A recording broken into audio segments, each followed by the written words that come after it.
Eu te disse o quê? A recepção do Espírito é assim? O que acontece, o que se pode esperar que aconteça? Algum tipo de fala espiritual espontânea transbordando da boca. Agora quero perguntar, como eles receberam o Espírito? Já perguntamos o que aconteceu quando o fizeram, mas como? Isso surgiu do nada, inesperadamente, em um momento arbitrário escolhido por Deus? Não, a resposta é que eles buscaram esse dom. Não era buscado antes de arrependimento, fé e batismo nas águas. O único caso de alguém receber o Espírito antes do batismo nas águas foi Cornélio e sua família. Isso foi muito simplesmente porque ninguém teria dado a eles o batismo nas águas antes disso. Então eles não teriam tido. Pedro não teria feito, ele não poderia. Imaginar que os gentis pudessem fazer parte da família de Deus. Mas assim que soube que eles haviam recebido o Espírito, ele disse, temos que batizá-los agora. Deus os aceitou, nós também devemos. É interessante que ele argumente. Quando ele voltou a Jerusalém e disseram, o que você está fazendo entrando em uma casa de gentios? Ele disse, ouça, eles receberam o Espírito Santo, assim como todos nós fizemos. O que significa que a experiência de Cornélio não foi incomum. Era apenas incomum para um gentio recebê-lo, mas era o mesmo que o de todos os outros. Todos receberam da mesma forma no Novo Testamento. Ao transportar. Agora, após alguém ser estuprado, tinha se arrependido, acreditado e sido batizado. Então eles buscaram o dom e procuraram o dom para eles de duas maneiras. Primeira, orando.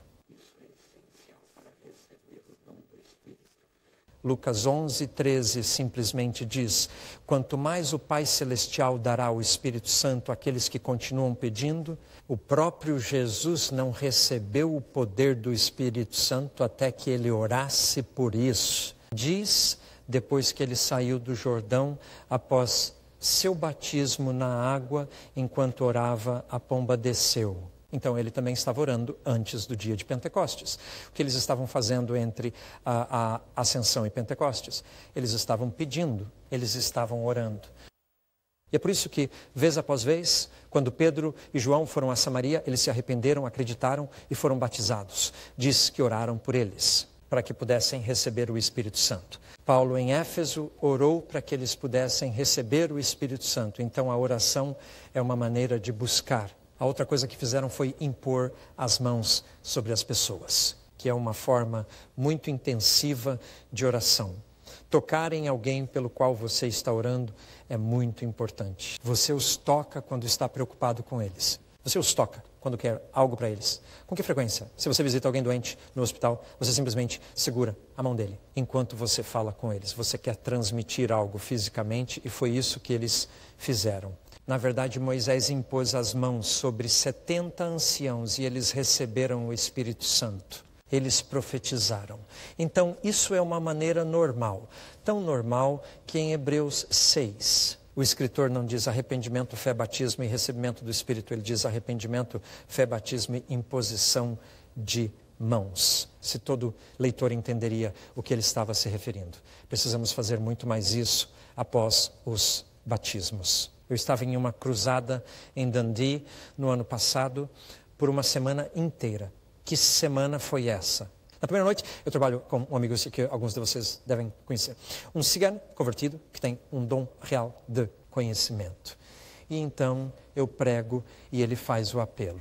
Rapaz, funciona assim mesmo. Então na primeira noite ele fez o apelo e disse, há um homem aqui que cometeu adultério em um chalé à beira-mar azul na semana passada. Então é melhor você sair e ser perdoado. E um homem saiu diretamente. Ele disse, há mais 4 casais traindo um ao outro. Um com uma porta da frente vermelha, um com porta da frente azul, uma com uma porta da frente verde e uma com novos irmãos brancos ao redor da casa. E 4 casais caminharam. Fora, ele disse, há mais 55 pessoas que precisam se arrepender e mais 55 saíram. Isso foi apenas na primeira noite. A segunda noite, ele disse, há pessoas aqui que estão endividadas. E vocês não percebem que a dívida é um pecado e precisa ser perdoada, arrependida e corrigida. E descobrimos que mais de 2/3 de uma congregação estavam endividados. Eles começaram a se arrepender disso e a descobrir como poderiam se livrar da morte. Então tivemos arrependimento por 3 noites. Na 4ª noite, abrimos o batistério. Havia uma piscina no prédio da igreja. Nós estávamos lá até meia-noite batizando pessoas na água. E quando foram batizados, depois de saírem da água, impusemos as mãos sobre eles e receberam o Espírito Santo. Foi uma cruzada maravilhosa. O único problema é que chegamos ao final da semana e percebemos que não tínhamos falado sobre fé. Mas estava lá o tempo todo. Tinha ido com tudo atrás de arrependimento. Batismo na água e batismo no Espírito. Eu preguei numa igreja presbiteriana irlandesa em Belfast 6 semanas atrás. Eu pensei que quando entrei e vi 1000 caras calvinistas, nada aconteceria. Rapaz, eles olharam com atenção, mas as coisas começaram a acontecer. Pessoas foram curadas no serviço. O pastor me ligou mais tarde e disse que tinha batizado 35 de seus membros, incluindo um ancião, que a maioria deles tinha saído da água e estava falando uma nova língua, incluindo sua própria esposa. E ele estava nas nuvens. Outro efeito colateral, o líder dos maçons locais queimou o seu avental. Eu gosto quando acontecem coisas de verdade, não é? Agora então, eles oraram e colocaram em galinhas. Agora, o melhor momento para fazer isso, e quando o fizeram no Novo Testamento, foi no início da vida do cristão. Descobri que esse é o melhor momento para fazer isso, como fizemos em Dundee. Porque as pessoas que acabaram de se converter a Cristo estão totalmente abertas a tudo. Eles não têm medos e inibições. Quanto mais tempo um cristão fica sem esse dom, mais difícil fica. Quanto mais inibições e medos são criados. O problema é que alguns de vocês me ouvindo estão tão preocupados com sua própria condição espiritual. E o que estou tentando dizer é que aconteça o que acontecer com você. Não esfregue os novos convertidos dessas 4 coisas. Essa é a minha preocupação, não tanto com os cristãos antigos, quanto com os novos bebês. Por favor, compartilhe essa preocupação. Mas tenho medo que onde quer que eu ensine essas 4 coisas, as pessoas venham e digam, e eu, onde eu fico? E sim, alguns de vocês, não funcionando a pleno vapor. Alguns de vocês irão se batizar como resultado de hoje. Alguns de vocês irão pedir aos seus líderes que imponham as mãos sobre vocês e orem até que recebam este dom. Alguns de vocês até voltarão para casa e se arrependerão de coisas. Numa reunião na semana passada, o Senhor me disse que havia um casal lá vivendo juntos e não casados. E abençoe-os, eles foram os primeiros a sair depois. Confesse, arrependa-se, separe-se e planeje um casamento apropriado aos olhos de Deus. Gosto quando isso acontece. Isso é real. É onde a borracha encontra o asfalto, como dissemos antes. Agora, supondo que você tenha orado por alguém com a imposição das mãos e essa pessoa não tenha recebido o dom. De onde você parte daí? Bem, existem várias razões possíveis para eles não terem feito isso. Primeiramente, eles podem não ter se arrependido completamente. Isso precisa ser verificado primeiro. Em segundo lugar, eles podem não ter agido com fé em relação ao Senhor ainda. Isso pode precisar ser verificado. Em terceiro lugar, eles podem não ter sido batizados em nome do Senhor Jesus. Água. Então, a primeira coisa que você faz quando alguém não consegue receber o presente é verificar os passos 1, 2, 3. Mas você pode descobrir que todos eles estão perfeitamente bem. Então você começa a perguntar, bem, eles sabem o que esperar? Algumas pessoas nunca viram alguém receber o Espírito, elas não sabem o que esperar. Outro problema é que algumas pessoas não sabem como receber. Um presente deve ser recebido. Receber não é passivo, é ativo. Você nunca terá o dom de uma nova língua até que comece a falar. No dia de Pentecostes, diz que todos foram cheios do Espírito Santo e começaram a falar. Não diz que ele começou a falar através deles. Diz que eles começaram a falar. Você nunca curará alguém a menos que os cure. Você não sabe que tem um dom até... Você não sabe se tem um dom musical até se sentar ao piano e tocar as teclas. Então você descobrirá. Você não tem assim como se você tivesse. Você não sabe o que tem até tentar, até usar. Algumas pessoas simplesmente tentaram balbuciar, por exemplo. Isso não é o dom de línguas, mas muitas vezes as ajuda a superar a inibição de ouvir sons engraçados saindo da boca. Então, antes que percebam, estão falando claramente uma língua com sintaxe e gramática. Você não sabe o que tem até usar. Você recebe ativamente fazendo o que está pedindo. Pedro não sabia que podia andar sobre a água até que saiu do barco. Não adianta ficar sentado no barco e dizer, estou rezando por um dom de andar sobre a água. E não vou sair deste barco até saber que tenho o dom de andar sobre a água.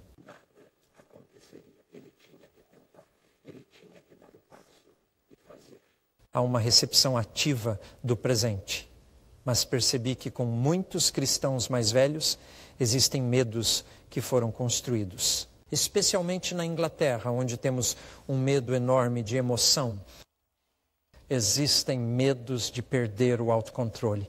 Há medos do que outras pessoas possam pensar. Há todo tipo de medos. E então, um dos problemas mais profundos que encontrei em receber esse dom é pessoas que tiveram ensinamentos falsos. 2 direções.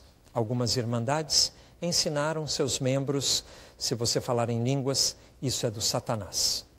E a inibição que se estabelece, escute, esse ensino está muito próximo do pecado imperdoável, o qual não é cometido por pessoas fora da igreja, é cometido por pessoas dentro. O pecado imperdoável é chamar o trabalho do Espírito Santo de trabalho de Satanás. Seja muito cuidadoso antes de dizer que algo é de Satanás.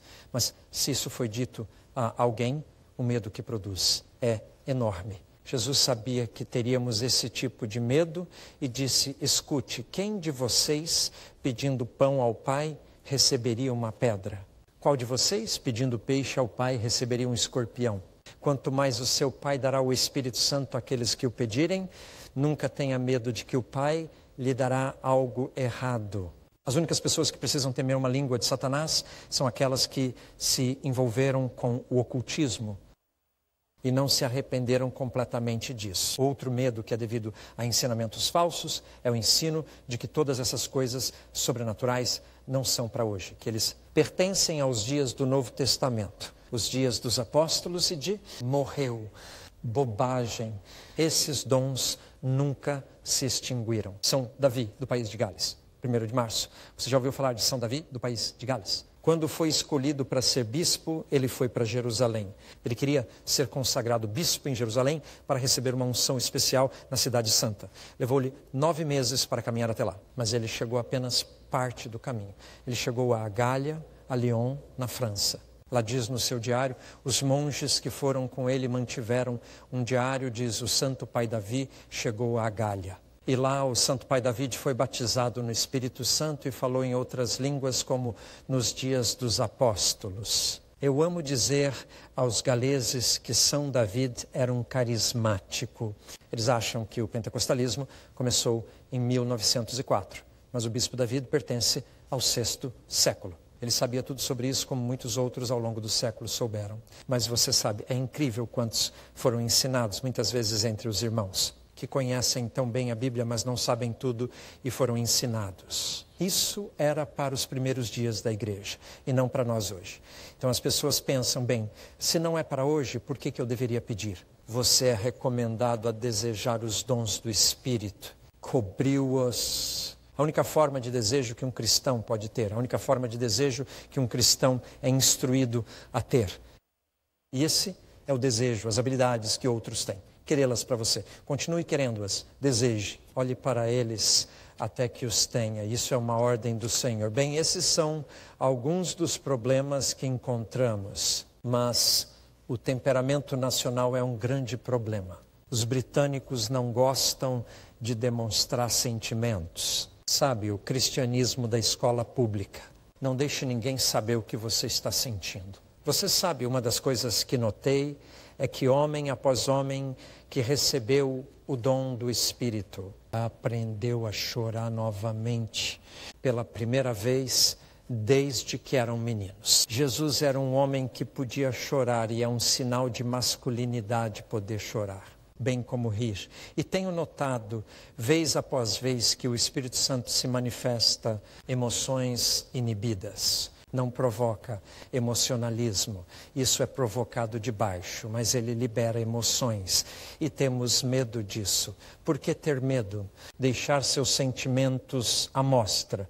Isso torna o culto muito mais interessante. Deus se alegra mais quando permitimos que Ele veja como nos sentimos. Não apenas diga a Ele A outra grande inibição é a tradição evangélica não incluiu os dons do Espírito. O motivo é que a tradição evangélica remonta à Reforma.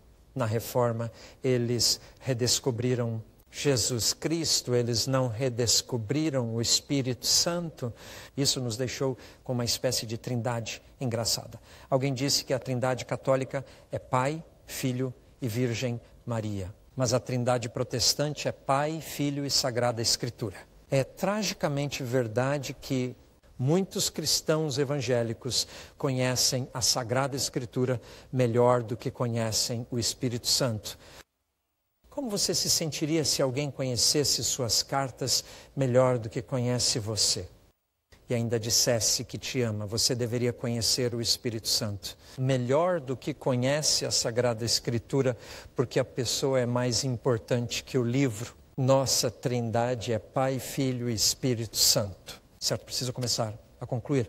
Esta é a palestra final e tenho muito mais para incluir. E aquele relógio está competindo contra mim.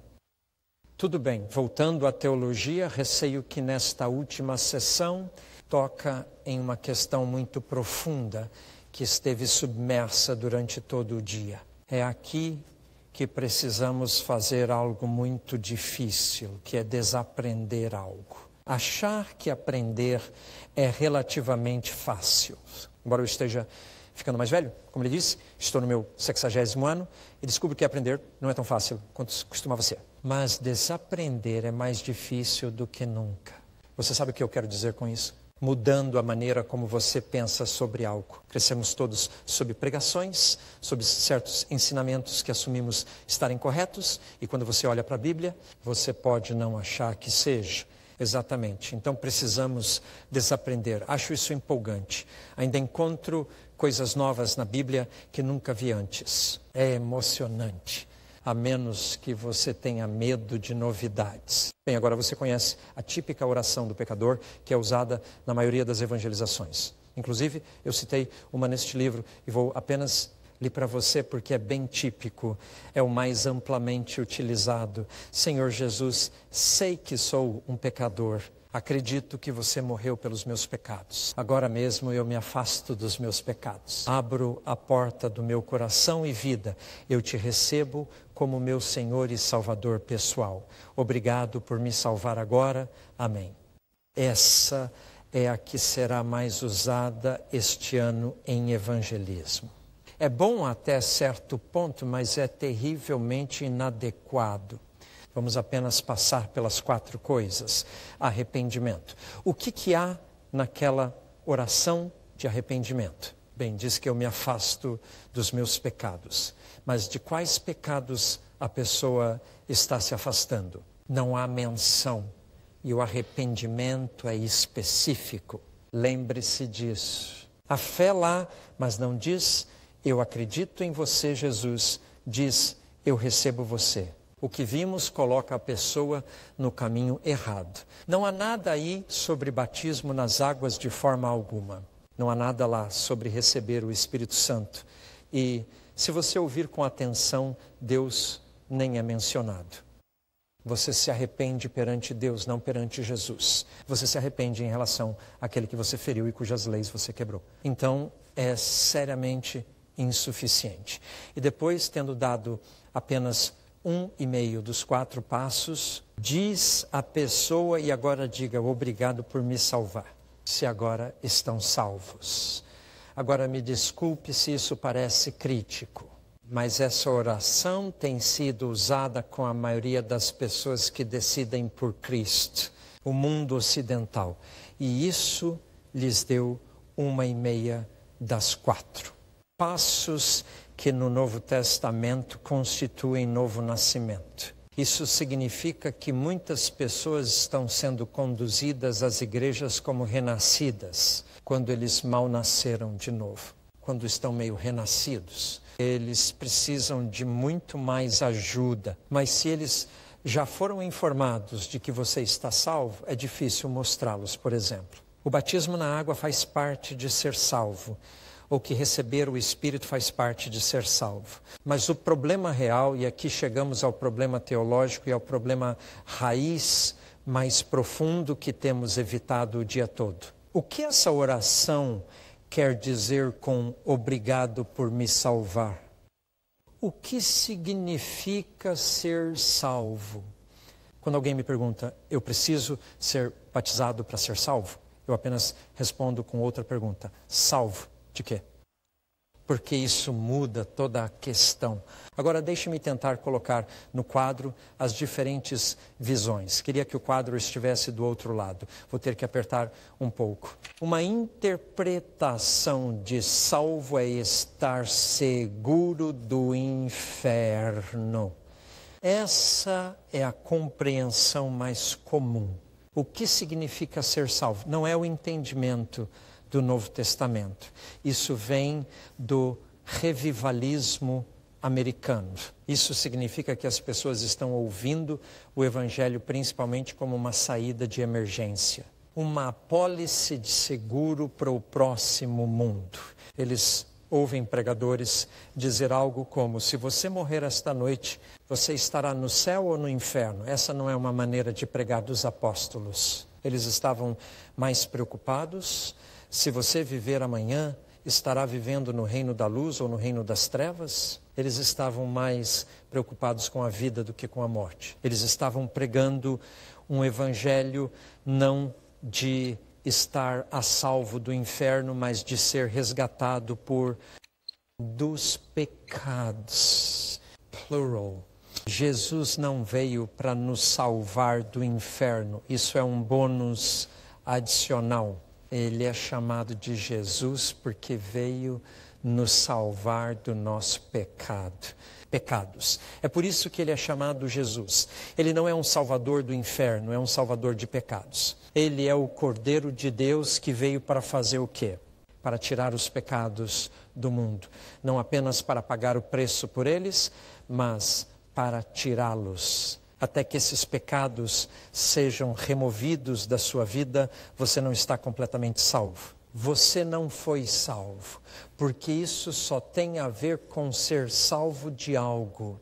Isso não diz respeito apenas a ser salvo de algo, mas a ser salvo para algo. Santidade, uma vida santa e ser guardado para o serviço. Em outras palavras, Deus está no negócio, para usar uma palavra moderna, de reciclar pessoas. O que é reciclagem? É a recuperação. É pegar o que seria descartado como lixo e transformá-lo em algo útil novamente. Isso é salvação. Não é apenas um ingresso para o céu e uma fuga do inferno, é ser resgatado. Reciclados, restaurados à imagem original para que novamente possam amar e servir a Deus. Isso é salvação. Não há ninguém nesta sala que esteja salvo. Todos nós estamos sendo salvos. Em outras palavras, salvação é um processo que começamos, mas ainda não está completo. Então eu não posso dizer que estou salvo, eu posso dizer que comecei a ser salvo. E eu estou sendo salvo e Deus quer completar a obra que começou e um dia eu serei totalmente salvo do pecado. Por exemplo, a próxima vez que alguns de vocês me verem, eu terei 33 anos. Porque meu corpo será redimido. Será feito como seu corpo glorioso, que pelo que entendo está no auge. Jesus não é um aposentado cambaleando por aí. Ele tem 33 anos, certo? Essa é a idade dele e eu vou ser como ele. Não vejo a hora de ter 33 anos novamente. Bem, nem todos vocês parecem animados, mas alguns estão. Veja, estou sendo salvo e o meu exterior ainda não foi salvo. Não tudo por dentro está salvo ainda. Estou sendo salvo. Não sou o que deveria ser e não sou o que serei, mas não sou o que era. Estou no processo de ser salvo. Não estou apenas sendo salvo de algo, estou sendo salvo para algo e por algo. Jesus ou a Bíblia não dizem que Deus é capaz de nos salvar completamente. Ele diz que é capaz de nos salvar completamente. Muitas pessoas acham que isso significa do mais baixo, mas não é. Isso significa até o último. Ele pode completar o que começou. Vamos levar isso um pouco adiante. Esse tipo de evangelho se preocupa em levar as pessoas a cruzarem a linha de não cristão para cristão, de não salvo para salvo. É isso que importa, levar as pessoas além disso. Essa é a ideia. Mas no Novo Testamento, a salvação é uma linha assim, é chamado de o caminho. Alguém comprometido com isso é chamado de discípulo. E essa palavra se aplica a eles, estejam eles aqui ou ali. A palavra cristão eu não gosto porque isso implica que você está deste lado da linha. A palavra discípulo diz que você está no caminho. Jack Hayford tem uma igreja na América chamada a Igreja no Caminho. Eu adoro isso. Não a igreja que tem tudo ou a igreja que chegou, mas a igreja a caminho. Nosso objetivo no evangelismo não é apenas fazer as pessoas cruzarem uma linha, mas colocá-las no caminho. Vai levar uma vida inteira para fazer um discípulo. Jesus não nos disse para ir e conseguir decisões. Ele disse, vá e faça discípulos, ensinando-os a cumprir tudo o que eu lhe ordenei. O objetivo do nosso evangelismo é conseguir conversões, estaremos deste lado. Se nosso objetivo é fazer discípulos, estaremos neste. Neste lado, a coisa mais importante a se obter é a justificação. Deste lado, a justificação é apenas o caminho para a santificação. Este lado diz, você vem a Jesus como seu Salvador. Este lado diz, você vem a Jesus como seu Salvador e seu Senhor. Você não pode aceitá-lo como Salvador sem aceitá-lo como Senhor. Você está começando a ver uma diferença aqui entre o tipo de evangelho que pregamos. Quando você prega esse evangelho, você diz que tudo o que precisa fazer é acreditar, talvez com um pouco de arrependimento. Vocês pregam esse evangelho que dizem, arrependam-se, creiam, sejam batizados e recebam. Batismo na água e no Espírito tem pouco a ver com estar seguro do inferno. Tem tudo a ver com ser resgatado dos pecados. Você entende? Se seu objetivo é apenas escapar do inferno, você não verá o sentido do batismo na água ou no Espírito. Mas se o seu objetivo é ser salvo dos seus pecados, ser útil para Deus novamente, ser salvo dessa maneira, então todas essas coisas você precisará. Vamos levar isso adiante. Esse tipo de pessoa está apenas interessada, no mínimo, eles precisam escapar do inferno. Essa pessoa é o que eu chamo de cristão ao máximo, que quer tudo o que Deus pode dar para viver corretamente.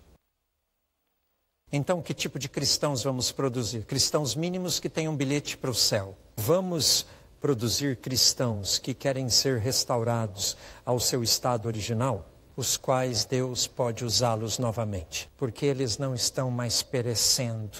Em outras palavras, do que as pessoas querem ser salvas do inferno ou dos seus pecados. Agora, qualquer um é tolo se não quiser ser salvo do inferno.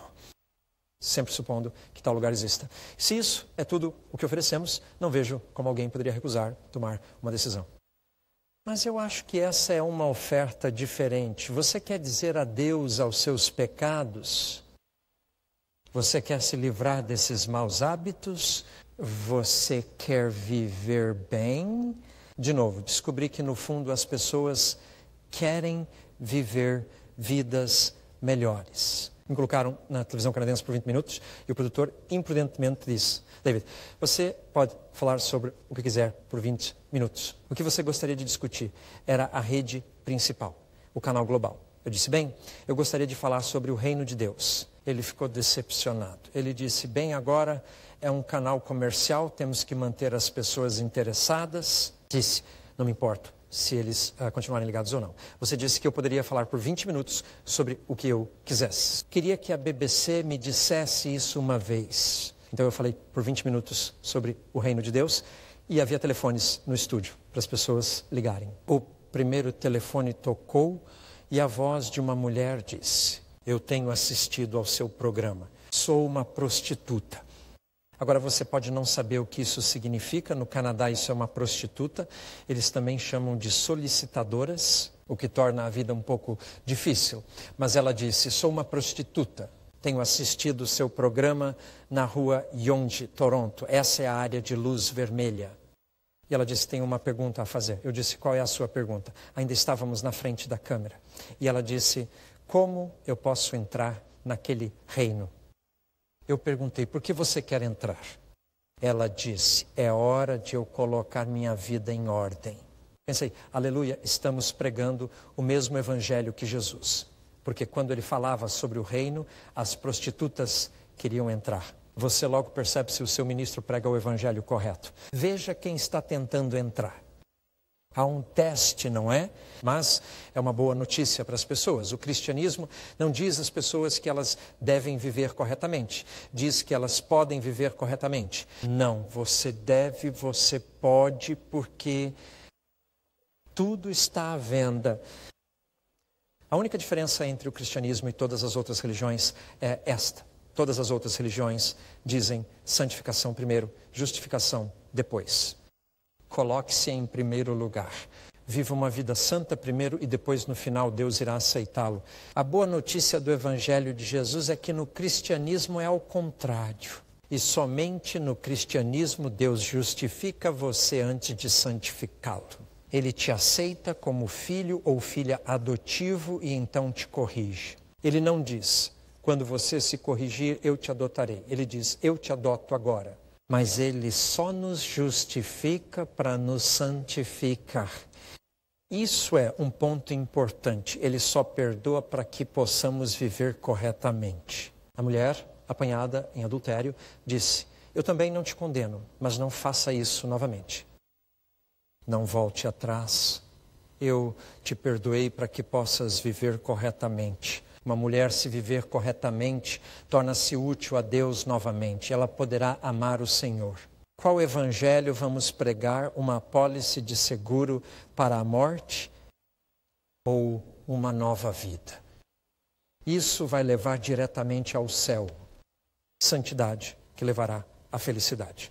A maioria das pessoas quer ao contrário. A maioria deseja felicidade aqui e santidade no além. Deus diz, eu quero te dar santidade aqui e felicidade no além. Vamos ter isso do jeito certo. Veja, aqueles que dizem estar salvos é simplesmente estar seguro. Não saberá onde o batismo na água e no Espírito se encaixam. Eles dirão que tudo o que você precisa fazer é acreditar. Então você tem seu ingresso e é isso. Mas a salvação é um processo. Começa com a justificação, quando Deus te aceita e te perdoa. Continua até a santificação, onde Ele te torna santo. Continua até a glorificação, quando Ele te dá um novo corpo e te coloca em um novo céu e uma nova terra. Tudo é colocado de volta ao seu estado original. Estou me empolgando agora. Que perspectiva! Isso é salvação completa. Estou apenas sendo salvo e preciso dessas 4 coisas básicas para ser resgatado. Um evangelho seguro não precisa dessas 4 coisas. Um evangelho resgatado precisa. E a palavra resgate está muito mais próxima da palavra salvação do que a palavra seguro. Deus não está aqui para nos manter seguros. Ele está aqui para nos salvar. Nos restaure a imagem de seu Filho. Isso vai levar anos, mas Deus nunca deixa um trabalho pela metade, à medida que continuamos acreditando. Ele continua fazendo o trabalho e nós somos restaurados dia após dia, até que um dia você e eu iremos parecer exatamente como você. Jesus. Mas você vê, estamos sendo salvos. Não feitos, seguros, salvos. O que levanta, é claro, a complicada questão que eu abordei completamente em meu livro. Então, não posso me aprofundar nisso agora. Essa questão de uma vez salvo, sempre salvo. O problema é que as pessoas querem se sentir seguras o mais rápido possível. Estou inclinado a acreditar que John Bunyan acertou. No final da jornada, um dos amigos do peregrino caiu. John Bunyan escreveu. Então, percebi que havia um caminho para o inferno, mesmo a partir dos portões do céu. Precisamos levar muito a sério os avisos de cada escritor do Novo Testamento. É possível perder.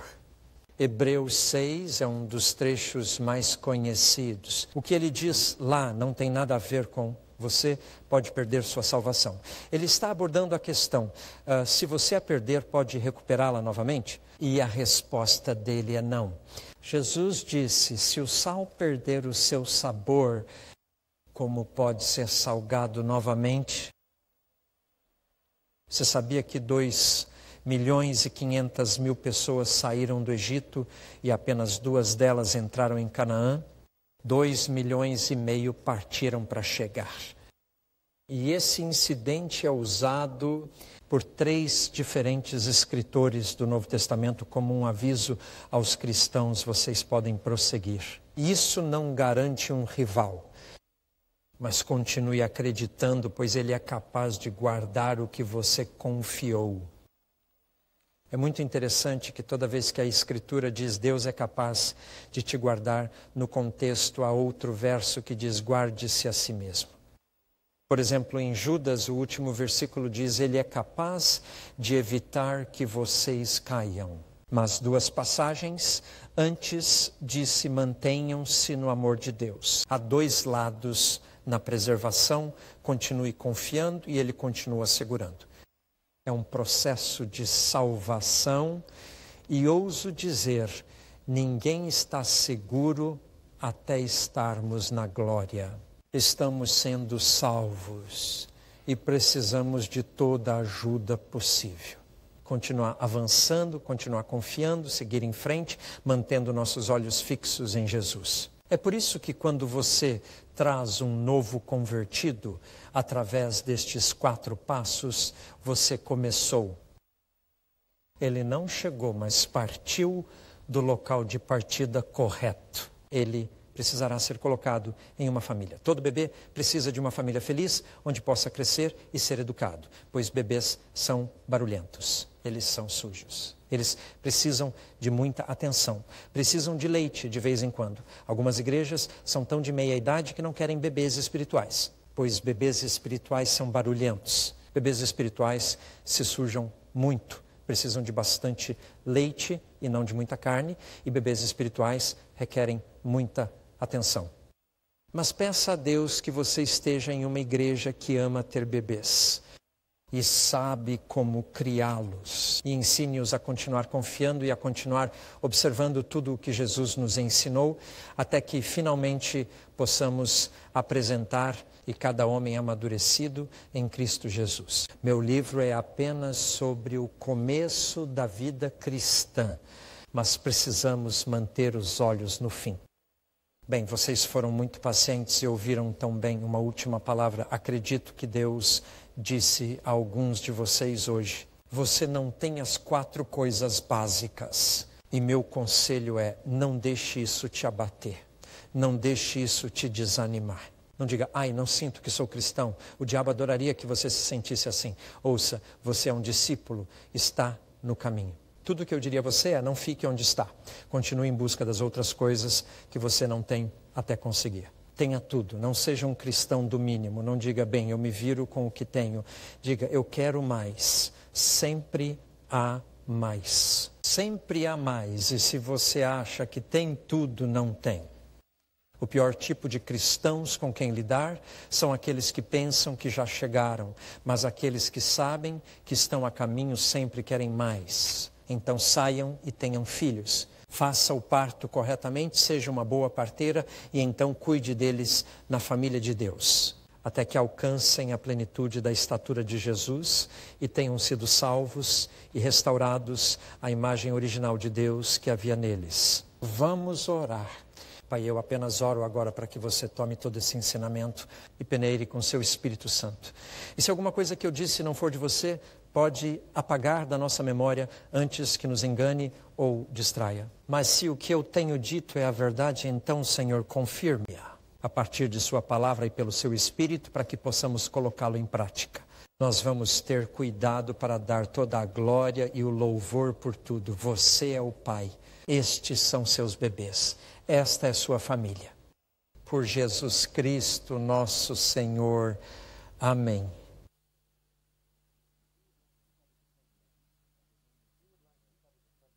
Se você quiser estudar o assunto do nascimento cristão normal com mais detalhes, por favor, obtenha o livro com o mesmo título. Isso está disponível em uma livraria cristã ou, em caso de dificuldade, na editora Haldron Stoughton Limitada.